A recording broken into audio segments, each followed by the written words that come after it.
నమస్తే, welcome to Bharati TV. నేను బాపయ్య.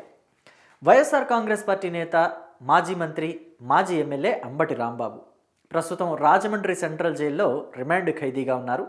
అయితే ఆయన ఇంకా కొన్నాళ్ళు రిమాండ్ ఖైదీగా కొనసాగే అవకాశాలు ఉన్నాయి అని చెప్పి తెలుస్తుంది. అయితే తెలుగుదేశం పార్టీ కార్యకర్తలు, జనసేన పార్టీ కార్యకర్తలు ఏమంటున్నారంటే, అంబటి రాంబాబు ఇంకా కొన్నాళ్ల పాటు శ్రీకృష్ణ జన్మస్థానంలో అంటే జైలు గోడల మధ్య ఓచలు లెక్క పెడుతూ కూర్చోవాల్సిన పరిస్థితులు కనిపిస్తున్నాయి, ఇంకా కొన్నాళ్ల పాటు అవి ఎక్స్టెండ్ అయ్యే అవకాశాలు కనిపిస్తున్నాయి అని చెప్పేసి ఎద్దేవా చేస్తున్నారు. ఎందుకలా ఎద్దేవా చేస్తున్నారనే విషయాలు తెలియజేస్తాను. ఇక నేను టైటిల్ కూడా ఎలా పెట్టానంటే, అంబటికి మరో షాక్, పీటీ వారెంట్లు షురు, నీ ఫ్యూచర్ నాకు కనపడుతుంది అన్నాయి అని చెప్పేసి టైటిల్లో కూడా పెట్టాను. ఈ టైటిలే ఎందుకు పెట్టాననేది కూడా తెలియజేస్తాను. తెలియజేయబోయే ముందు మీకు ఒక వీడియో బయట చూపిస్తాను, అది చూసిన తర్వాత మనం మాట్లాడుకుందాం.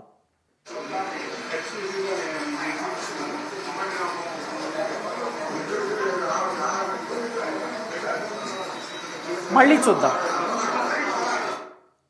చూద్దాం ఎందుకనేది కూడా చెప్తాను, మళ్ళీ ఎందుకు పెడుతున్నారు అనేది కూడా మీకు చెప్తాను.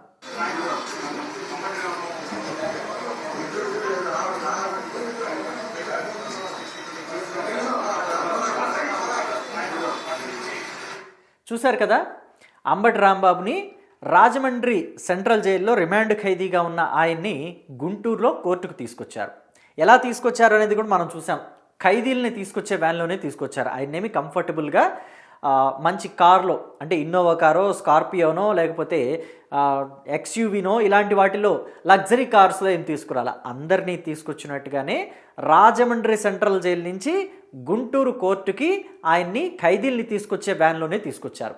తీసుకొచ్చిన తర్వాత ఆయన అక్కడ వైఎస్ఆర్ కాంగ్రెస్ పార్టీ అభిమానులు కావచ్చు, లేకపోతే పాత్రికేయ మిత్రులు కావచ్చు, లేకపోతే ఆయన ఫ్యాన్స్ కావచ్చు, వాళ్ళందరినీ చూసి ఒక్కసారిగా రెండు చేతులు పైకెత్తి అభివాదం చేసి ఆ వ్యాన్లో నుంచి చెంగున దూక్కుంటూ గెంతుకుంటూ ముందుకెళ్ళారు. అంటే దీన్ని బట్టి చూస్తే మొన్న వచ్చిన వార్త ఏదైతే ఉందో, అంబటి రాంబాబుని అరెస్టు చేసి పోలీస్ స్టేషన్కి తరలించినప్పుడు, గుంటూరులోని ఒక పోలీస్ స్టేషన్కి తరలించినప్పుడు, నాకు తెలిసి అది నల్లపాడు పోలీస్ స్టేషన్ అని విన్నాను నేను. సో ఆ నల్లపాడు పోలీస్ స్టేషను, సరే ఏదన్నా పోలీస్ స్టేషను, ఆ పోలీస్ స్టేషన్కి తరలించినప్పుడు అక్కడ పనిచేస్తున్న సిఐ అంబటి రాంబాబు రెండు కాళ్ళు వెడల్పుగా చీల్చి తొడల దగ్గర ఆయన్ని ఇబ్బంది పెట్టారు అని చెప్పేసి కొన్ని వార్తలు వైరల్ అయ్యాయి.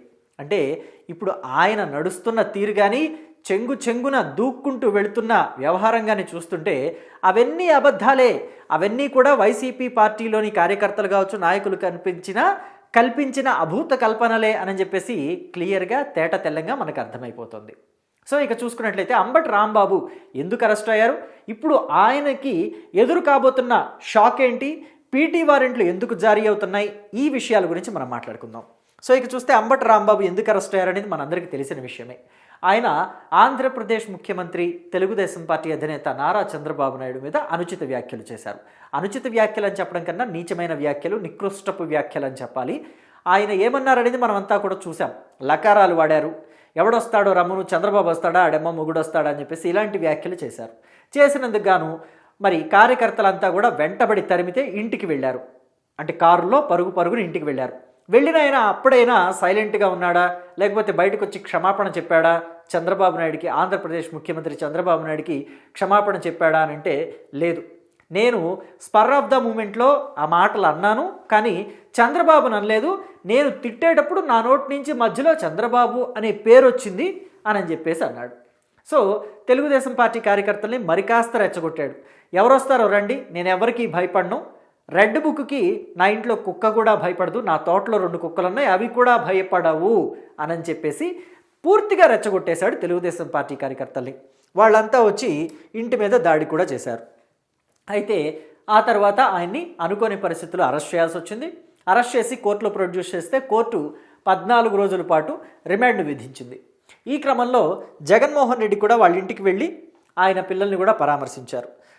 ఆయన పిల్లల్ని, ఆయన కుటుంబాన్ని కూడా పరామర్శించారు. ఆ విషయం గురించి మనం తర్వాత మాట్లాడుకుందాం. అయితే ఇప్పుడు రిమాండ్ ఖైదీగా ఉన్న అంబటి రాంబాబు విషయంలో మరో షాక్ తగిలింది ఆయనకి. అదేంటి అంటే, ఆయన మీద పీటీ వారెంట్ ఒకటి గుంటూరులో జారీ అయింది. ఈ పీటీ వారెంట్ ఎందుకు జారీ అయింది, అసలు ఉన్నపళంగా ఈ పీటీ వారెంట్ జారీ చేయాల్సిన అవసరం ఏమొచ్చింది అని అంటే, గతంలో ఆయన చేసిన ఓవర్ యాక్షన్లే. ప్రభుత్వం ఏ నిర్ణయం తీసుకున్నా అందులో ఏది సహేతుకంగా ఉంది, ఎంతవరకు కరెక్ట్గా ఉంది అనేది చూడకుండా కేవలం రాజకీయ కోణంలో చూస్తూ ప్రభుత్వం సమ్మెలు చేయడానికి, నిరసనలు చేయడానికి అనుమతి ఇవ్వకపోయినప్పటికీ కూడా, నాయకులకి ఆ ప్రాంతాలకు వెళ్ళే అనుమతి ఇవ్వకపోయినప్పటికీ కూడా అంబటి రాంబాబు బ్యారికేడ్లని తోసుకుంటూ పోలీసుల్ని కూడా నెట్టేస్తూ వాళ్ళ విధులకి ఆటంకం కలిగిస్తూ ఓవర్ యాక్షన్ చేశారు గతంలో. ఇదిగో మనం చూడొచ్చు, రెంటచింతలకో ఎక్కడికో జగన్మోహన్ రెడ్డి అంటే ఒక వైఎస్ఆర్ కాంగ్రెస్ పార్టీ కార్యకర్త బెట్టింగులు కాసి ప్రాణాలు కోల్పోతే ఆయన్ని కుటుంబాన్ని పరామర్శించడానికి జగన్మోహన్ రెడ్డి వెళ్ళినప్పుడు జగన్మోహన్ రెడ్డి టూర్లో ఈయన కూడా పార్టిసిపేట్ చేయాలని వెళ్ళడానికి ప్రయత్నిస్తుంటే అప్పట్లో పోలీసులు బ్యారికేడ్లు పెట్టి ఆపారు. వాళ్ళని నెట్టుకుంటూ తోసుకుంటూ వెళ్ళిపోయాడు అంబటి రాంబాబు. అది పోలీసుల విధులకి ఆటంకం కలిగించటం అవుతుందంటారా, కలిగించటం అవ్వదంటారా? అలాగే మరో సందర్భంలో పీపీపీకి సంబంధించి నిరసన కార్యక్రమాలు చేపట్టొద్దు, పీపీపీ అంటే పబ్లిక్ ప్రైవేట్ పార్ట్నర్షిప్, అంతేకాని ప్రైవేటైజేషన్ కాదు అని చెప్పేసి ప్రభుత్వం ఎంత చెప్పినా కానీ వినిపించుకోకుండా నిరసనలు చేస్తాం, దీక్షలు చేస్తామని చెప్పేసి అంబటి రాంబాబు రోడ్డు మీదకి వెళ్ళి పోలీసుల విధులకి ఆటంకాలు కలిగించారు.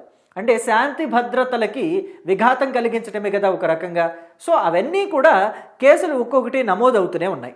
సో ఇప్పుడు అంబటి రాంబాబు జైల్లో ఉండటం వల్ల, రిమాండ్ ఖైదీగా ఉండటం వల్ల ఉన్న కేసులన్నింటినీ కూడా తిరగదొడుతోంది అక్కడి పోలీసు శాఖ.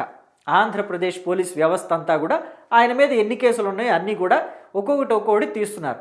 అయితే మరి గతంలో వల్లభనేని వంశీమోహను లేకపోతే బోరుగడ్డ అనిలు ఇలాంటి వాళ్ళంతా కూడా జైల్లో రిమాండ్ ఖైదీగా ఉన్నప్పుడు ఒక్కొక్కళ్ళు కేసులు పెడుతూ వచ్చారు. అంటే అది ప్రభుత్వం కక్ష సాధింపుతో చేస్తున్నది కాదు. వల్లభనేని వంశీమోహన్కి భయపడి 2019 నుంచి 2024 మధ్య వల్లభనేని వంశీమోహన్ ఆయన మనందరికీ తెలిసిన వ్యక్తే, ఇంకా ఫొటోస్ కూడా చూపించాల్సిన అవసరం లేదని నేను అనుకుంటున్నాను. వల్లభనేని వంశీమోహన్ అప్పట్లో వైఎస్ఆర్ కాంగ్రెస్ పార్టీలోకి వెళ్ళి ఆ పార్టీ అధినేత ముఖ్యమంత్రిగా పనిచేసిన జగన్మోహన్ రెడ్డి అండ చూసుకుని ఎంత స్వైర విహారం చేశారో గన్నవరంలో అందరికీ తెలిసిందే. సో అప్పట్లో వైఎస్ఆర్ కాంగ్రెస్ పార్టీ అధికారంలో ఉంది కాబట్టి మరి వల్లభనేని వంశీమోహన్ని ఎదిరించి ఆయన మీద కేసులు పెట్టే ధైర్యం కూడా ఎవరు చేయలేదు. కానీ 2024లో సత్యవర్ధన్ని కిడ్నాప్ చేసి ఆయన్ని బెదిరించిన కేసులో వల్లభనేని వంశీమోహన్ జైలుకు వెళ్ళిన తర్వాత ఒక్కొక్కళ్ళు కేసులు పెట్టుకుంటూ వచ్చారు ఆయన మీద. సో మరి ఆ కేసులు పోలీసు శాఖ స్వీకరించాలంటారా, స్వీకరించొద్దంటారా? స్వీకరించకపోతే ఖచ్చితంగా చట్టాన్ని ఉల్లంఘించినట్టే అవుతుంది. స్వీకరిస్తే ఏమవుతుంది? ఇక్కడ వైఎస్ఆర్ కాంగ్రెస్ పార్టీ మా నాయకుల మీద కక్ష సాధింపు చర్యలు చేపడుతున్నారు, రెడ్ బుక్ రాజ్యాంగం అమలు చేస్తున్నారు అని చెప్తుంది. అంటే పోలీసులు ఏం చేయాలి? అసలు వాళ్ళు డ్యూటీలు చేయాలా, లేకపోతే రాజకీయాలకి బలైపోతూ ఉండాలా? సో ఈ వ్యవహారం మీద ఇప్పుడంతా ప్రజలు మాట్లాడుకుంటున్నారు. ఇప్పుడు అంబటి రాంబాబుకు సంబంధించి కూడా పాత కేసులు ఏవైతే ఉన్నాయో అవన్నీ కూడా తిరగదొడుతున్నారు అక్కడ పోలీసు శాఖ అంతా కూడా. ఈ క్రమంలోనే గతంలో మనం పొన్నవోలు సుధాకర్ రెడ్డి చేసిన వ్యాఖ్యలను కూడా గుర్తు తెచ్చుకోవాలి. మేము మా పార్టీ నాయకుల్ని కాపాడుకోవడానికి అని చెప్పేసి బెయిళ్ల కోసం వస్తుంటే పీటీ వారెంట్లు జారీ చేస్తూ కోడిపిల్లని కనుక గద్ద తన్నుకుపోయినట్టు పోలీసులు తన్నుకుపోతున్నారు మా నాయకుల్ని అని చెప్పేసి అన్నట్టు. మరి అంబటి రాంబాబు ఈసారి కోడిపిల్ల అయ్యారని చెప్పేసి అనుకోవాలా? పొన్నవోలు సుధాకర్ రెడ్డి మాటలను బట్టి చూస్తే ఈసారి అంబటి రాంబాబు అనే కోడిపిల్లని ఎన్నిసార్లు గద్దొచ్చి తన్నుకుపోతుందా అని చెప్పేసి మనం చూడాల్సిన పరిస్థితి ఏర్పడుతుంది. అయితే ఇక్కడ అంబటి రాంబాబు వ్యవహారాన్ని ఈ బూతులు మాట్లాడటం కావచ్చు, లేకపోతే రెచ్చగొట్టే ధోరణిలో మాట్లాడటం కావచ్చు, వీటన్నిటినీ కూడా డైవర్ట్ చేయాలని అంబటి రాంబాబు కుమార్తె శతవిధాలుగా ప్రయత్నం చేశారు. కాపు కులాన్ని కూడా ఆవిడ తెర మీదకి తీసుకొచ్చారు. కాపు కులంలో పుట్టినందుకు గర్వపడుతున్నాను, కాపుల మీద జరుగుతున్న తెలుగుదేశం పార్టీ కాపుల మీద జరుపుతున్న ఈ దాడిని పవన్ కళ్యాణ్ ఖచ్చితంగా ఖండించాలి అంటే ఇప్పుడే గుర్తొచ్చారు. అంబటి మౌనికకి తెలుగుదేశం పార్టీ వాళ్ళు కావచ్చు, లేకపోతే కాపులు కావచ్చు, పవన్ కళ్యాణ్ కావచ్చు, ఇప్పుడే గుర్తొచ్చారు. గతంలో తెలుగుదేశం పార్టీ నేతల మీద వైఎస్ఆర్ కాంగ్రెస్ పార్టీ నాయకులు చేసిన దాడులు కావచ్చు, వాళ్ళ ఇళ్లని ధ్వంసం చేయటం కావచ్చు, తెలుగుదేశం పార్టీ కేంద్ర కార్యాలయాన్ని ధ్వంసం చేయటం కావచ్చు, అప్పుడు గుర్తురాలేదా మౌనికకి? దాడులు అన్యాయం, అక్రమం, సమంజసం కాదనే విషయం అప్పుడు గుర్తురాలేదా? పవన్ కళ్యాణ్ కుటుంబం మీద, ఆ కుటుంబంలోని ఆడవాళ్ళ మీద, పసిపిల్లల మీద కూడా మాటలతో దాడి చేస్తే, బోరుగడ్డ అనిల్ కుమార్ లాంటి వ్యక్తులు మాటలతో దాడి చేస్తే అప్పుడు కాపు కులం గుర్తురాలేదా?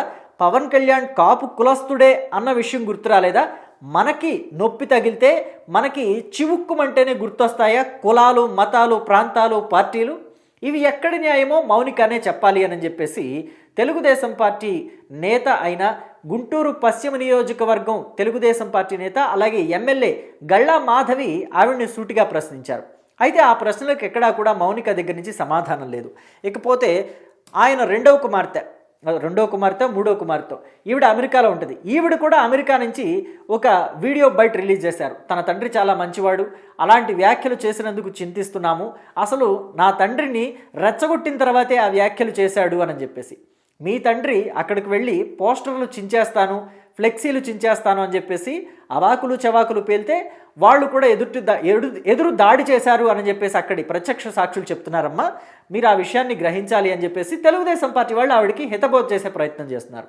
అలాగే అంబటి రాంబాబు నోరు చేసుకున్న తర్వాతే అక్కడి వాళ్ళు తిట్టారని, ఆ తర్వాత ఆయన పోస్టర్ చించేస్తానంటే వెంటబడ్డారని కూడా ప్రత్యక్ష సాక్షులు చెప్తున్నారు. ఎదుటి వాళ్ళు తిట్టిన తర్వాతే అంబటి రాంబాబు తిట్టాడని వీళ్ళు అంటున్నారు. కాదు, అంబటి రాంబాబు తిట్టిన తర్వాతే వాళ్ళు తిట్టారని అక్కడ ప్రత్యక్ష సాక్షులు కూడా చెప్తున్నారు. ఏది ఏమైనప్పటికీ అసలు మంత్రి స్థాయిలో పనిచేసిన వ్యక్తి ఇలాంటి బూతులు మాట్లాడడం సమంజసమేనా? సరే, పోస్టర్ పెట్టారు, ఫ్లెక్సీ పెట్టారు, ఆ ఫ్లెక్సీ తీసేయాలి, మహాపాపం నిజమని చెప్పేసి తెలుగుదేశం పార్టీ నాయకులు కార్యకర్తలు వాళ్ళు ఏర్పాటు చేసిన ఫ్లెక్సీ తీసేయాలి అంటే చట్టపరంగా మూవ్ అవ్వచ్చు కదా. నిజంగానే ఆ విషయం వాస్తవమే, కోర్టులో ఉంది ఆ వ్యవహారం. సిబిఐ సిట్ కలిసి దర్యాప్తు చేసి ఛార్జ్ షీట్ని కోర్టుకు సమర్పించాయి. అంటే కోర్టులో ఉన్న వ్యవహారం పట్ల ఫ్లెక్సీలు వేయటం తప్పు అయితే పోలీస్ స్టేషన్లో కేసు పెట్టొచ్చు, లేదా కోర్టుకు వెళ్ళొచ్చు, కోర్టులో లంచ్ పిటిషన్ మోషన్ పాస్ చేయొచ్చు, ఇలాంటివి అనేకం ఉన్నాయి కదా. మీ తండ్రి ఎందుకని ఆ విషయాలన్నీ కూడా మర్చిపోయి గొడవకు దిగారు అంటే ఆ లడ్డూ వ్యవహారంలో వైఎస్ఆర్ కాంగ్రెస్ పార్టీ తప్పు ఉంది కాబట్టి, దాన్ని డైవర్ట్ చేయాలి కాబట్టి అందుకే చంద్రబాబు నాయుడు మీద బండబూతులు ఎత్తుకున్నారు. అక్కడ వాళ్ళందరినీ పోస్టర్ చించేస్తాను, తీసేస్తాను అని చెప్పేసి రెచ్చగొట్టి మరి వాళ్ళని గొడవకు వచ్చేలాగా చేసి చంద్రబాబు నాయుడిని తిట్టారు. తద్వారా వాళ్ళు రెచ్చిపోవటం వల్ల ఈ అసలు టాపిక్ డైవర్ట్ అయింది అని చెప్పేసి అక్కడి ప్రత్యక్ష సాక్షులు, గుంటూరులో ఉండే ప్రజలంతా కూడా ఇప్పుడు మాట్లాడుకుంటున్న తీరు బయటపడుతుందని అంబటి రాంబాబు మూడవ కుమార్తె గ్రహిస్తే బాగుంటుందేమో అంటున్నారు. సో ఇక చూసుకున్నట్లయితే జగన్మోహన్ రెడ్డి గతంలో మనం చూసాం, ఒక వారం రోజుల క్రితం అంబటి రాంబాబుకి ఎప్పుడైతే జైలు జీవితం అంటే రిమాండ్ ఖైదీగా ఆయన్ని రాజమండ్రి సెంట్రల్ జైలుకి పంపించడం జరిగిందో ఆ నెక్స్ట్ డేనో దాని తర్వాత రోజు జగన్మోహన్ రెడ్డి అంబటి రాంబాబు ఇంటికి వచ్చి వాళ్ళ కుటుంబ సభ్యుల్ని పరామర్శించి అక్కడ ఒక ప్రెస్ మీట్ పెట్టి సిబిఐ అలాగే సిట్ ఇద్దరూ కూడా వైఎస్ఆర్ కాంగ్రెస్ పార్టీ నేతలకి క్లీన్ చిట్ ఇచ్చేశారని చెప్పారు. అసలు అంబటి రాంబాబు ఎందుకు దాడి చేశారు, ఆయన మాటల దాడికి ఎలా దిగారు తెలుగుదేశం పార్టీ కార్యకర్తల మీద, వీటన్నిటి మీద కూడా మాట్లాడాల్సిన జగన్మోహన్ రెడ్డి ఎక్కువగా తన ప్రసంగాన్ని, తన ప్రెస్ మీట్ మొత్తాన్ని కూడా తిరుమల లడ్డూ వైపే మరల్చారు. సో లడ్డూ వైపు మరల్చినప్పటికీ కూడా అక్కడేమైనా వాస్తవాల్ని చెప్పారా అంటే లేదు, వాస్తవాలకి దూరమైన అంశాలనే చెప్పారు. మరోసారి ఇప్పుడు పీటీ వారెంట్ అంబటి రాంబాబు మీద జారీ అయింది, మరోసారి ఏమన్నా వచ్చి పరామర్శిస్తారంటే ఆ అవకాశం కూడా లేనట్టుగానే తెలుస్తుంది.